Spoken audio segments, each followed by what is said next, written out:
아, 오늘날은 사람의 마음에 그리고 그 마음의 상처에 주목하는 시대가 됐습니다. 아무래도 목회를 하다 보니까 사람의 마음을 조금 더 또 잘 들여다보고 싶은 마음에 서점도 기웃거려 보고 인터넷으로 마음의 상처 이런 것들을 많이 검색해 보는 편입니다. 유난히 제 눈에 많이 들어왔던 몇 개의 단어들이 있는데요. 분노, 열등감, 거절감 이런 것들이었습니다. 저는 특히 이 거절감에 많은 관심이 있습니다. 저만 보더라도 상당수의 거절을 경험하고 이로 인한 상처들이 아직도 남아 있기 때문이에요. 또 원하는 학교에 진학하지 못한 것도 거절이라 할 수 있겠고, 또 오늘날 청년들이 줄줄이 취업에 실패하는 것도 거절이라 할 수 있을 겁니다. 진학하고 입사하면 다 끝났는가 싶어도 그 안에서 기획한 프로젝트가 거절당하거나 주장과 의견이 묵살되기도 하고 때에 따라 속한 그룹에서 거절당하고 또 따돌림을 당하기도 합니다.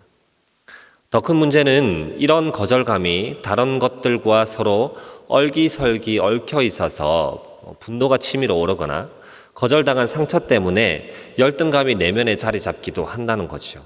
이로 인해서 2차, 3차로 문제들을 만들어내기 때문에 거절감의 치료에 관한 책이 불티나게 팔리고 이것이 아주 중요한 일인 양 또 설교되고 세미나 가운데 드러납니다. 자, 그런데 이 거절감이 우리의 신앙생활에 미치는 정말 안 좋은 영향이 있습니다. 바로 하나님의 선한 인도하심을 내 계획을 막아서는 거절과 거부로 받는다는 것이죠.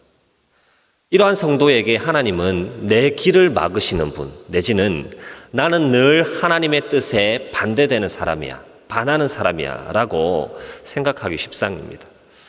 그래서 저는 오늘 말씀으로 우리의 계획이 거절당할 때 우리가 정말 주목해야 할 것이 무엇인지를 잠깐 살펴보기를 바랍니다. 그리하여서 때마다 막으시기도 하고 또 길을 여시기도 하는 하나님을 온전히 신뢰할 수 있는 믿음을 갖기를 축원합니다. 이 순례의 길을 잘 걸어갈 수 있기를 바라는 것이죠. 그로 인해 오늘부터 우리는 하나님의 거절을 더 나은 길로의 인도하심으로 받을 수 있기를 기대합니다. 자, 오늘 본문을 이해하면서 두 가지의 큰 틀을 염두에 두고 싶습니다. 첫 번째로 하나님의 모든 계획은 믿을만 하다는 것이에요. 그리고 또 다른 하나는 하나님은 우리에게 선택권을 주셨다라는 거예요. 자, 믿을 만한 하나님의 계획, 그리고 우리에게 선택할 수 있는 권한을 주셨다라는 거죠. 먼저 우리는 우리의 계획이 거부당하거나 양갈래의 길에 설 때는 반드시 하나님의 뜻을 물어야 합니다. 하나님의 말씀에 귀를 기울여야 할 때가 바로 그때인 거예요. 자, 그렇게 하나님의 뜻을 물을 때 중요한 것이 무엇일까요? 과연 하나님의 말씀이 믿을 만한 것인가? 내 계획을 거부하고 새 길을 여시는 저 하나님이 과연 믿을 만한 분인가라는 거죠. 이사야 55장 8절에서 9절 말씀이 이에 대한 답을 준다고 생각하는데요. 제가 읽어드리겠습니다. 천천히 읽겠습니다. 이는 내 생각이 너희의 생각과 다르며 내 길은 너희의 길과 다름이니라. 여호와의 말씀이니라.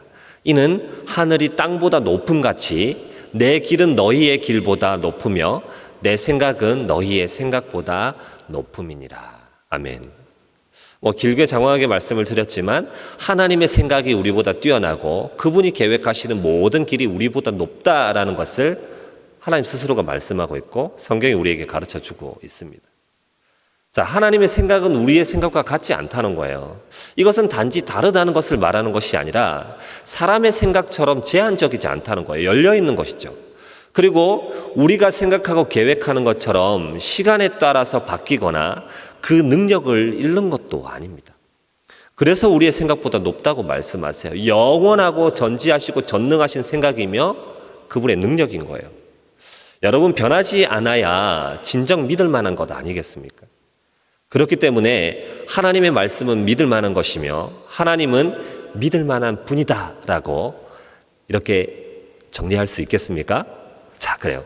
우리가 첫 번째 이와 같은 정리를 했다면 두 번째 것을 봐야 하는데, 제가 방금 하나님의 말씀이 믿을 만한 것이다 라는 듣기에 다소 불편한 불경스러운 표현을 좀 사용했습니다.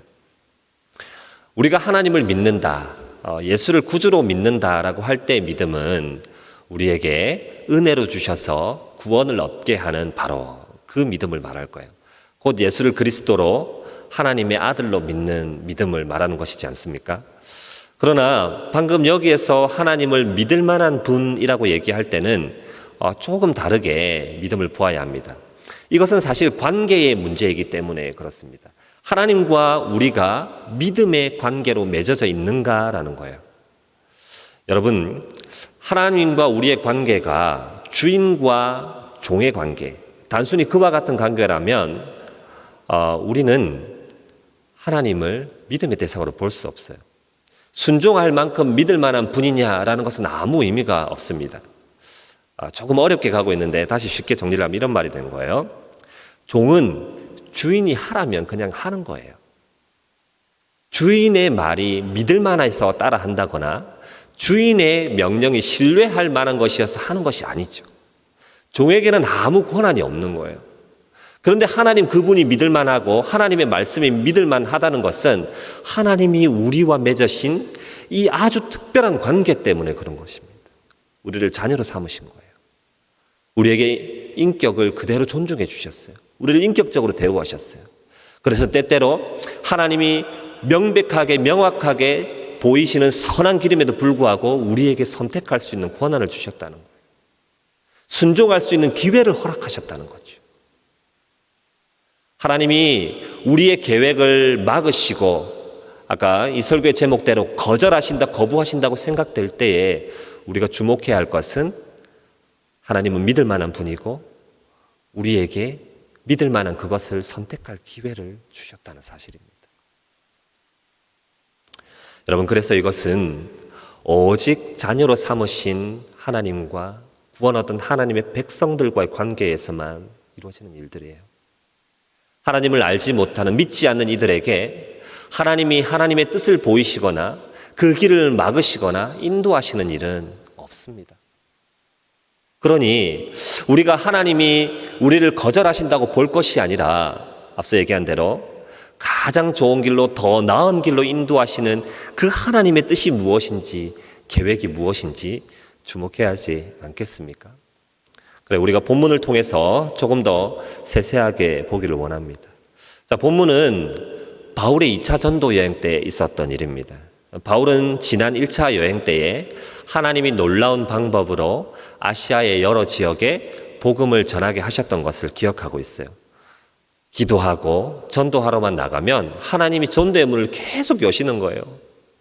놀라운 방법으로 믿는 자들이 더해지게 하시는 거죠. 때마다 사람을 붙이시고 그 현장에서 매를 맞게 하시는 일들을 통해서, 감옥에 투옥되는 일들을 통해서 놀랍게 일하시는 하나님을 보아왔습니다. 그런 과정을 통해서 하나님이 허락하시고 함께 하시는 일이 어떤 것인지를 경험하고 잘 알게 됐어요.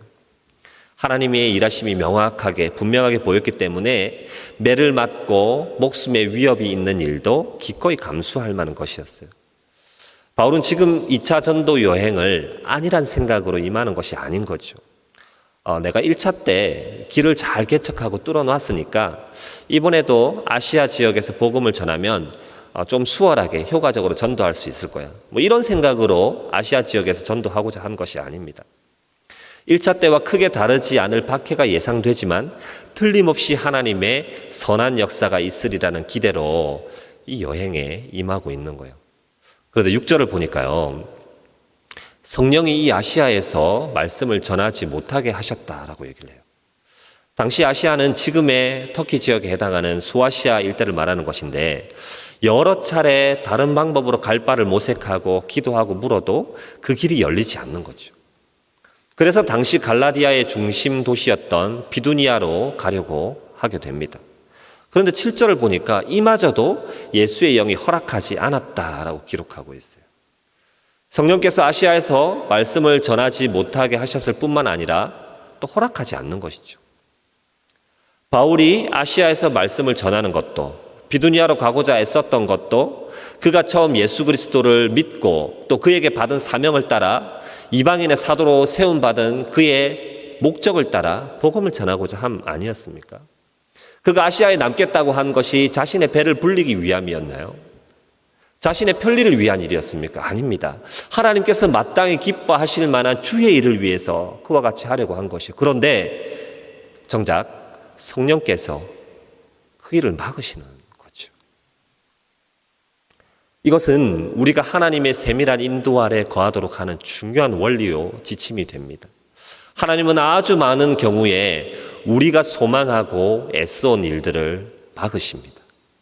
이런 막아섬은 거의 모든 경우에 우리로 하여금 좌절하거나 실망케 하죠. 때때로 더욱더 화나게 하기도 합니다. 그러나 여러분, 우리가 오늘 이 말씀을 통해서 알아야 할 것은 하나님의 이와 같은 막아서심이 은혜라는 사실이에요. 하나님의 사람들에게 반드시 필요한 것 무엇입니까? 하나님이 역사하시는 일에 그가 함께 동행한다라는 사실을 알게 하시는 거죠. 그리고 최초 부여받은 사명은 있는데 내가 이것이 옳은 길이라 여기서 달려가고는 있는데 하나님이 과연 함께하고 계시나? 이 일을 기뻐하시는가? 보여주지 않아요. 사인을 주지 않습니다. 하나님을 느끼지 못해요. 그런데 최초 받은 사명이니까 이것이 옳겠거니 하고 뚜벅뚜벅 그냥 가고 있는 거죠. 이 얼마나 안타까운 사명의 길입니까? 그러나 때마다 그 길 아니야. 그래 잘 가고 있는 거야. 이번에는 이렇게 해보렴. 잠깐 멈춰보지 않으려? 이렇게 하나님이 인도하신다면 그의 사역이 우리의 사명이 얼마나 강력하고 더 큰 힘을 얻겠냐라는 것이지. 우리 하나님은 막아서심뿐만 아니라 오늘 본문을 통해서 그 막아섬을 통해서 또 다른 길을 여신다는 것 또한 알게 하십니다. 본문 10절을 보니까 바울이 이 문제가 해결되지 않아서 그 갈 바를 알지 못해서 하나님께 깊이 기도하였던 것을 볼 수 있어요. 바울이 환상 가운데 밤의 환상 중에 마게도냐 사람의 환상을 보았다 했는데 여기에서 이 밤에 환상을 보았다는 것은 꿈꿀 때에 무언가를 봤다는 것이 아니라 기도 가운데 하나님이 알게 하시고 보이셨다는 거죠. 마게도냐 사람이 건너와서 도우라고 얘기를 합니다. 그리고 연이어 뭐라고 얘기를 하죠? 우리가 곧 마게도냐로 떠나기를 힘쓰니 이는 하나님이 저 사람들에게 복음을 전하라고 우리를 부르신 줄로 인정함이로라 라고 얘기를 해요. 달리 말하면 하나님께서 그와 같은 응답을 주시지 않았을 때는 여전히 답을 내리지 못하고 갈팡질팡하던 그들의 상황이었다라는 거죠. 그런데 하나님께서 막으심과 함께 길을 열어주실 때 어떤 반응을 보였어요? 하나님이 인도하심인 줄 알고 인정하였다라고 얘기를 하고 있습니다. 순종하게 되겠지요. 기꺼이 헌신하게 될 겁니다. 의심 없이 그 길이 하나님 인도하시는 길인 줄 알고 따라 나서게 되는 것이죠. 사랑하는 성도 여러분, 그러므로 우리의 계획과 가고자 한 길이 막힌다면 성령의 막아서심이 아닌지 반드시 그 자리에 멈춰서서 점검을 해야 되는 거예요. 또한 성령께서 이와 같이 막으셨다면 틀림없이 인도하시고자 하시는 또 다른 길이 있다는 것을 기억해야 하는 거죠. 그래서 한 길이 막히면 다른 길이 열린다. 하나의 문이 막히면 다른 문이 열린다라는 그 말은 성경적인 의미에서 진리라고 할 수 있을 겁니다. 우리를 인도하시는 하나님 앞에서 우리가 행하여야 할 것과 행할 수 있는 유일한 기준, 바로 성령의 막아서심과 길을 여심인 줄로 믿습니다. 여러분, 우리가 하나님께서 인도하시는 이와 같은 성령의 역사에서 또 살펴봐야 하는 것이 있습니다. 그것은 바울의 오늘 이 행적과 관계에서 지금의 행보와는 전혀 다른 모습을 보였던 사도행전 21장의 한 사건을 통해서 알 수 있습니다. 훗날 바울이 예루살렘으로 가면서 몇 가지 사건을 겪게 됩니다. 21장의 내용인데요. 수리아로 가는 항해길에 두로라는 지역에 잠깐 상륙하여서 7일 정도를 그곳에 머물게 됩니다. 성경의 기록을 보니까 제자들의 거처에서 머물렀다라고 하는데 아마도 바울이 복음을 전해서 듣게 된 일부 제자들이었을 겁니다. 이때 제자들이 성령의 감동으로 바울더러 예루살렘에 들어가지 말라고 해요. 성령의 감동으로라고 표현하고 있습니다. 아마 그들은 늘 하던 대로 하나님께 기도하였고 성령께서 그들의 마음 가운데 뚜렷한 감동으로 주신 응답일 것입니다. 그런데 바울은 예루살렘 행을 고수해요. 이 두로 지역을 떠나서 가이사라에 도착하게 되는데 이 가이사라에는 7 집사님 중에 한 분이었던 전도자 빌립이 그곳에 살고 있었습니다. 빌립의 집에 머물게 돼요. 자, 빌립에게는 예언하는 딸 4명이 있었다라고 기록하고 있어요. 굳이 왜 이것을 기록하였을까요? 바로 연이은 사건 때문에 그런데 유대에서 아가보라는 한 선지자가 내려왔습니다. 그리고 이 선지자가 바울이 메었던 띠를 달라 해서 손에 잡아 묶고는 기도해요. 그리고는 이렇게 얘기합니다. 성령이 말씀하시되 예루살렘에서 유대인들이 이같이 이 띠 임자를 결박하여 이방인의 손에 넘겨줄 거다. 우리가 그 말을 듣고 그곳 사람들과 더불어 바울에게 예루살렘으로 올라가지 말라고 권하니라고 얘기해요. 여기에서 우리라는 것은 누가와 바울의 전도 여행에 함께 동행했던 그 팀원들을 말하겠죠. 자, 모였던 무리를 한번 생각해 보시겠어요? 예언하는 4딸로 기록되어 있는 빌립의 딸들, 빌립 집사님, 그리고 유대로부터 내려온 선지자 아가보, 그리고 바울의 전도팀 함께 기도했죠. 그들이 받은 응답은 예루살렘에 가면 죽게 되니 가지 말라는 거였어요. 바울이 어떻게 행동합니까? 21장 13절과 14절 이렇게 기록하고 있습니다. 바울이 대답하되 여러분이 어찌하여 울어 내 마음을 상하게 하느냐? 나는 주 예수의 이름을 위하여 결박당할 뿐 아니라 예루살렘에서 죽을 것도 각오하였노라 하니 그가 권함을 받지 아니하므로 우리가 주의 뜻대로 이루어지이다 하고 그쳤다라고 얘기를 해요. 마게도냐로 가야 했던 것과 예루살렘으로 가는 여정에 성령이 막으시거나 보내심으로 일어난 일 아닙니까? 그런데 바울의 결정은 완전히 달라요. 마게도냐로 갈 때는 멈춰서라고 하는 대로 순종하였고 지금 예루살렘으로 가는 이 일에서는 성령의 감동과 성령의 말하게 하심을 따라 가지 않는 것이 좋다 함에도 불구하고 부득불 그 일을 행하고자 합니다. 우리가 이 부분에서 기억해야 할 것이 있습니다. 주의 뜻대로 행함에 있어서 오늘 이 바울의 일행들의 반응인데요. 그가 권함을 받지 아니하므로 우리가 주의 뜻대로 이루어지이다 하고 그쳤다라는 거죠. 누가와 그 일행들은 예루살렘에 가지 않는 것이 옳다 여겼지만 바울이 그들의 권함을 받지 않으니 주의 뜻대로 될 것이라 하고 더 이상 불화를 만들지 않는 거예요. 이런 자세가 너무나도 중요하죠. 각기 하나님께서 주신 감동을 따라 권면하고 말하지만 정작 당사자인 바울의 태도가 달라 보여요. 이것은 어느 누구가 받은 응답이 옳고 누구는 틀렸기 때문이 아닙니다. 앞서 말한 대로 그 선택의 범위는 하나님이 바울에게 남겨두신 거예요.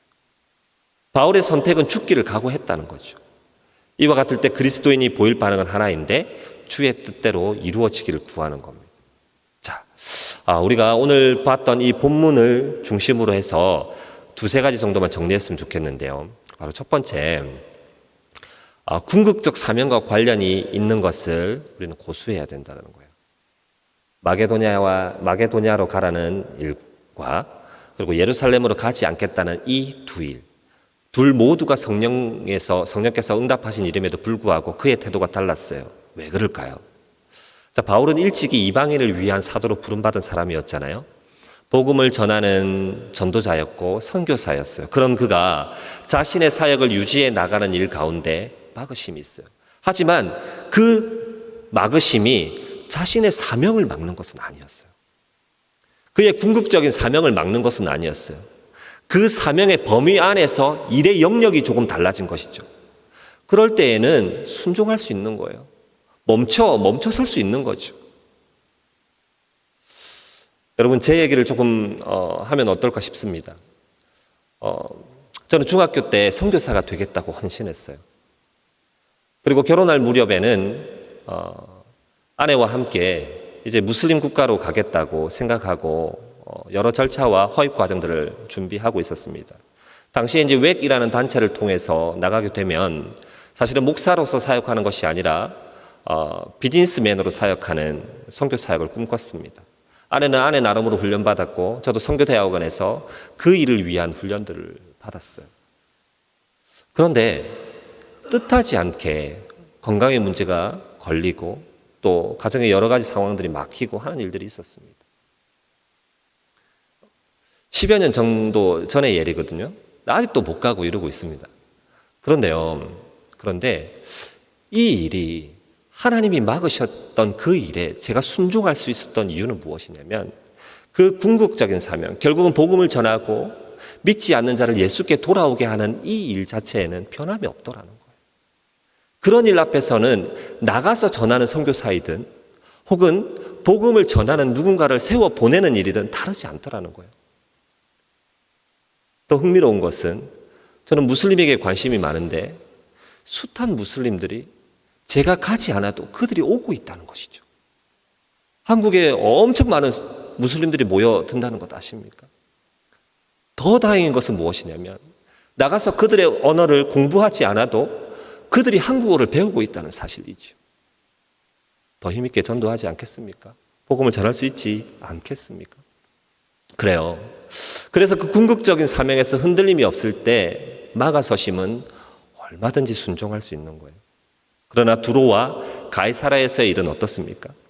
주 예수의 이름을 위하여 결박당하고 예루살렘에서 죽을지도 모를 각오까지 한 자신의 사명을 멈추라고 얘기하고 있는 거예요. 그거 하지 말라고 얘기하는 거죠. 마치 예수께서 십자가에 죽겠다, 그래야 사흘 만에 부활할 것이다 얘기할 때 베드로가 절대 그런 일 없을 것이다 라며 막아섰던 것과 같지 않습니까? 사단이라고 부르셨어요. 주 안에 사랑하는 성도 여러분, 우리가 하나님의 막으심, 또 하나님의 길을 여심에 있어서 우선순위가 되어야 할 것은 무엇이죠? 궁극적인 우리의 사명과 부합하는 일인가를 살펴야 하는 것입니다. 자, 이것과 연관해서 봐야 할 것은 무엇일까요? 그렇기 때문에 동역자들이 우리에게 조언하는 것에 우리가 분별력을 가지고 보아야 하는 거예요. 공동체가 함께하는 일이 막히면 당연히 기도하게 되지요. 사안이 긴박하고 해법을 내놓아야 하는 상황이라면 막연히 하나님의 도우심을 구하며 던져두지는 않을 겁니다. 함께 기도하고 구체적으로 대책을 세우게 될 거예요. 하나님의 다양한 방법으로 사랑하시는 그 공동체에게 길을 알려주실 겁니다. 오늘 본문과 함께 본 바울의 다른 일들을 다시 떠올려 보시겠어요? 두로의 제자들이나 가이사라에서 만난 빌립의 네 딸과 아가보의 일은 결코 가벼운 사건이 아닙니다. 사도행전을 기록한 누가는 성령의 감동으로 또는 성령이 말하게 하셨다라는 표현을 사용하고 있어요. 이것이 얼마나 우리를 갈등하게 하는지 몰라요. 모임 무리가 함께 기도하는데 하나님께서 내게 이런 마음을 주셔. 집사님, 권사님, 성도님, 자매님, 형제님, 하나님이 이렇게 인도하시는 것 같아. 순종하세요. 가지 마세요. 정말 갈등하게 하는 표현이지요. 그래서 우리가 정말 분별하여야 할 것은 무엇입니까? 우리 스스로가 받은 응답인가? 우리 스스로가 주께 물었던 것인가? 우리 스스로에게 말씀해 주시는 것인가에 주목해야 하는 것입니다. 끝으로 보아야 할 것은 여러분, 우리가 거절감의 상처 때문에 인도하심을 왜곡하면 안 된다라는 거예요. 거절감의 상처가 남아있을 때 일어나는 일들은 잘 다스려지지 않습니다. 이것이 특별히 분노와 더 나아가 열등감과 맞물려 있을 때는 더욱 그래요. 매번 실패하고 너는 안 돼, 틀렸다라고 얘기하는 이들이 있다면 그럴 때 우리 마음은 더욱더 위축되고 작아질 수밖에 없어요. 낮아지는 거예요. 아무것도 못할 것 같죠. 열등감만 생기게 되겠지요. 그럴 때에 누군가가 덜컥 그거 하나님이 원하시는 것도 아닌 것 같아. 하나님이 인도하시는 길이 아니야 라고 얘기한다면 어떻게 반응하시겠습니까? 순간 얼굴이 벌개지고 때에 따라서 분노가 치밀어 오르고 또 우리의 그 열등감으로 해서 그를 더 묵살하고 내가 가진 힘과 내가 가진 자원을 이용해서 짓누르지 않겠습니까? 그러나 여러분, 우리가 그럴 때 조심하고 또한 주목해야 할 것이 무엇이라고 말해요?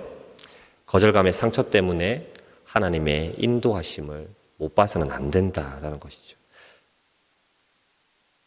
그렇다면 이 거절감의 문제는 어떻게 해결할 수 있습니까? 소위 말하는 내적 치유라는 방법으로 우리 아픈 상처들을 꺼내놓고 이렇게 저렇게 수술하고 난도질하고 해야 됩니까? 그렇지 않아요. 아까 말씀드린 대로 이사야 55장의 그 말씀대로 하나님의 말씀과 하나님의 그분의 계획이 다 선하고 가장 옳은 것인 줄 알고 언제나 순종으로 나아가 보는 거예요. 내가 틀렸다는 것을 여러 차례 거듭하는 상황을 통해서 발견하게 되겠죠. 하나님이 맞습니다라는 것을 우리 스스로의 고백으로 하게 되겠죠. 처음에 막아서실 때는 반발이 일어나는 것들이, 처음에 거부하실 때는 짜증이 났던 일들이 어느 순간에는 당연하고 마땅한 것인 줄 알고 넉넉히 순종하게 될 줄로 믿습니다. 말씀을 정리하겠습니다. 사랑하는 성도 여러분, 우리가 필요한 무언가를 구입할 때에 가장 중요하게 생각하는 것이 무엇입니까? 어떤 분들은 비싸더라도 품질이 우수한 것을 고르시는 분들이 있을 거예요. 그러나 품질이 제 아무리 좋다 해도 납득할 수 없는 금액을 요구한다면 품질보다는 가격이 싼 쪽을 택하는 분도 있을 겁니다. 저는 후자에 좀 가까운 것 같은데요. 그런데 싼 것을 선택했다가 더 낭패를 보는 경우가 많죠. 그래서 최근에 등장한 것이 뭐냐면 바로 이 가성비가 좋은 제품이에요. 저렴한 가격에 좋은 품질의 제품이라는 것에 붙이는 말입니다. 그리고 이 가성비를 극대화한 극강의 가성비를 뭐라고 부르냐면 갓성비라고 불러요. 갓성비. 하나님과 같은 그런 존재라는 의미겠죠. 이런 선택의 제품은 확실히 좋은 품질도 아니고 그렇다고 마구 싼 제품도 아닐 겁니다. 그렇지 않겠습니까? 내가 좋다고 선택을 했지만 정말 비싸고 좋은 제품보다는 덜한 것이고, 내가 값이 저렴하다고 생각해서 골랐지만 정말 값싸고 품질이 나쁜 것보다는 싸지 않을 거예요. 우리가 인생의 기로에서 한 길을 택할 때 때때로 이 가성비를 따져서 길을 택하지는 않는지, 그렇게 결정을 하지는 않는지 돌아봐야 할 것입니다. 이것이 우선이 되면 하나님의 인도하심을 제대로 보기가 매우 힘들어져요. 왜냐하면 하나님은 가성비로 일하시는 분이 아니기 때문입니다. 하나님은 우리를 가장 값지게도 사용하시며 우리를 가장 탁월하게도 사용하시는 분입니다. 그 하나님이 인도하시는 길은 어떤 길이에요?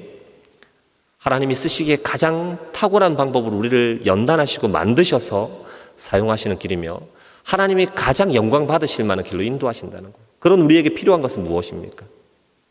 순종하는 것이지. 성령께서 막으시면 막으시는 대로 그의 뜻을 묻는 거예요. 성령께서 길을 여시면 길을 여시는 대로 순복하며 나아가는 것이죠. 그러므로 하나님이 우리의 길을 막으실 때 우리가 가장 우선으로 취해야 할 방법은 무엇이라고요? 더 나은 길로 인도하심인 줄 알고 그 인도하심에 순종하는 우리 모두의 삶이 될 수 있기를 주의 이름으로 축원합니다.